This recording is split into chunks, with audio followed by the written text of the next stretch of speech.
What's going on, guys? Happy Wednesday. Today we're going to talk about redirects, more specifically 301 redirects versus 302 redirects.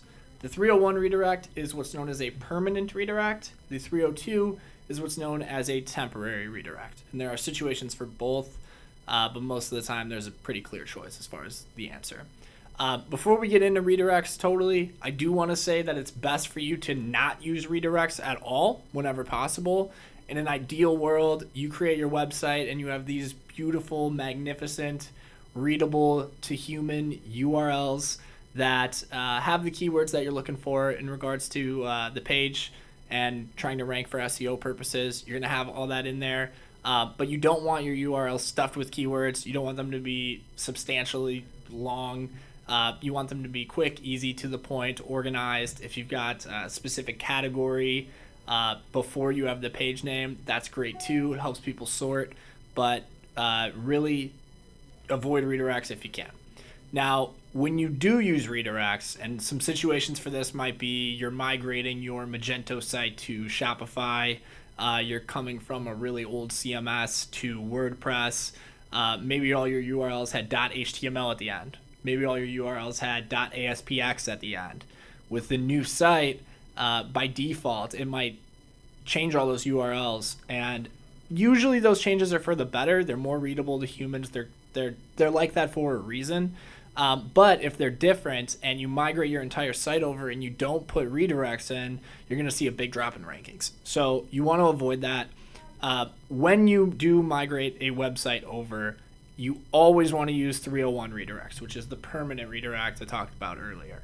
301s essentially tell search engines like Google, Google, what they look for in redirects, in 301 specifically. That's telling the search engine that the page has permanently moved locations and that any ranking factor that you had for your particular page should just go to the new page because that's the new page and it always will be. So that's what a 301 is saying. A 302, on the other hand, is saying, hey, we'll be back later. You know, right now this page is actually at a different location, but we're coming back here. So you shouldn't shoot any ranking juice over to that new page. It should all stay right here. I don't know of many situations in which a 302 is a good idea. I can't think of many situations in which you've got a page on your site and you want to redirect people to a different page temporarily, and then you're going to bring them back to that page later. Maybe if you're having some kind of a sale or if there's a promotion that happens for part of the year on a particular page, people come to it and that sale's not going on, you shoot them to a different page for temporarily. You could do something like that, but generally speaking, that 301 is going to be what you're going to want to do. Going forward, as you continue to add redirects, you get what's known as a redirect chain. So you have site number 1, it's redirecting to site number 2, then you have site number 2, and you migrate again, and those are all redirecting to site number 3. That redirect chain there, Google can only read 3 redirects into it. After that, they stop. They only crawl 3 deep. So what you're going to want to do is take all those redirects from site number 1, 301 redirects, and you're going to want to redirect those directly to the third site, let's say, in this instance, rather than going to 2 and then to 3, and so on and so forth. Let's say you have 5, 6 different times that you've done this. Take all number 1, 2, 3, 4, 5, and push those all straight to number 6. That's how you're going to want to do it.